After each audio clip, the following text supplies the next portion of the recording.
வணக்கம். சற்று முன் கிடைக்கப்பெற்ற மிக முக்கியமான செய்தி ஒன்று வெளியாகி உள்ளது. மிகப்பெரிய ஒரு சிக்கலில் மாட்டிக்கொண்டிருக்கிறார் முதல்வர் மு.க.ஸ்டாலின் அவர்கள்.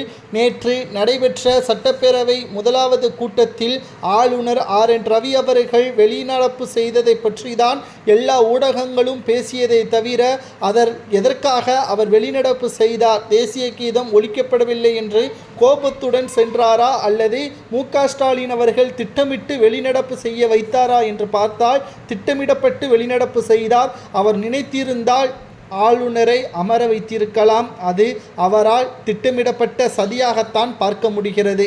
காரணம், ஆளுநர் ஆர்.என்.ரவி அவர்கள் தமிழ்த்தாய் வாழ்த்து முடிந்த பிறகு ஆளுநர் உரை தொடங்குவதற்கு முன்பாக தேசிய கீதத்தை பாட சொல்லுங்கள் என்று கனிவுடன் முதல்வர் ஸ்டாலின் அவர்களிடமும் சபாநாயகர் அப்பாவு அவர்களிடமும் கனிவுடன் கேட்டுக்கொண்டார். ஆனால் இருவரும் முறைத்தபடியே மறுத்துவிட்டார்கள். சட்ட திட்டங்களுக்கு மதித்து நாங்கள் சட்டப்பேரவையை வழிநடத்தி கொண்டிருக்கிறோம், காலமாக அதை உங்களால் நாங்கள் மாற்ற முடியாது என்று தெரிவித்துவிட்டார். அதை கனிவாக தெரிவித்திருந்தால் நிச்சயமாக ஆளுநர் முடிவுரை வரை இருந்திருப்பார்.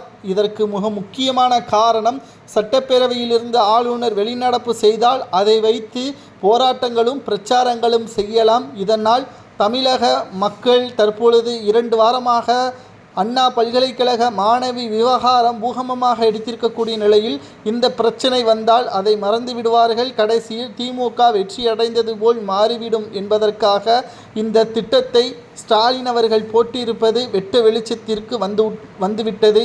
ஏனென்றால் ஆளுநர் ஆர்.என்.ரவி அவர்கள் வெளிநடப்பு செய்த பிறகு சட்டப்பேரவையில் எடப்பாடி பழனிசாமி எதிர்க்கட்சியினர்கள் வெளிநடப்பு செய்ததற்கு பிறகு 8 அமைச்சர்களுடன் ரகசிய ஆலோசனை ஒன்றை நடத்தியுள்ளார். மேலும் தற்பொழுது யார் அந்த சாருக்கு எதிராக ஆளுநர் வெளிநடப்பு செய்தது ஏன் என்ற பதாகையுடன் தற்பொழுது பிரச்சாரங்களும் போராட்டங்களும் நடைபெற்று கொண்டிருக்கிறது தமிழகம் முழுவதும். திமுகவின் கூட்டணி கட்சிகளும் இதனால் திட்டமிடப்பட்ட சதியாகத்தான் பார்க்கப்படுவதாக குறிப்பிட்ட கட்சிகள் உள்ள அனைவரும் தற்பொழுது எதிர்ப்புகளை ஸ்டாலினுக்கு தெரிவித்து வருகிறார்கள்.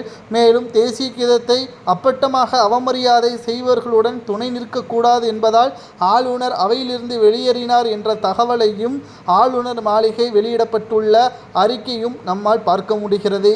ஸ்டாலின் அவர்கள் மீது பழி வந்துவிடக்கூடாது என்பதற்காக அண்ணா பல்கலைக்கழக மாணவி விவகாரத்தை மாற்றியமைப்பதற்காக இவ்வாறு செய்திருப்பது சரியா தவறா என்பதை உங்களது கருத்துக்களை கமெண்ட் வாயிலாக கூறுங்கள். நன்றி, வணக்கம்.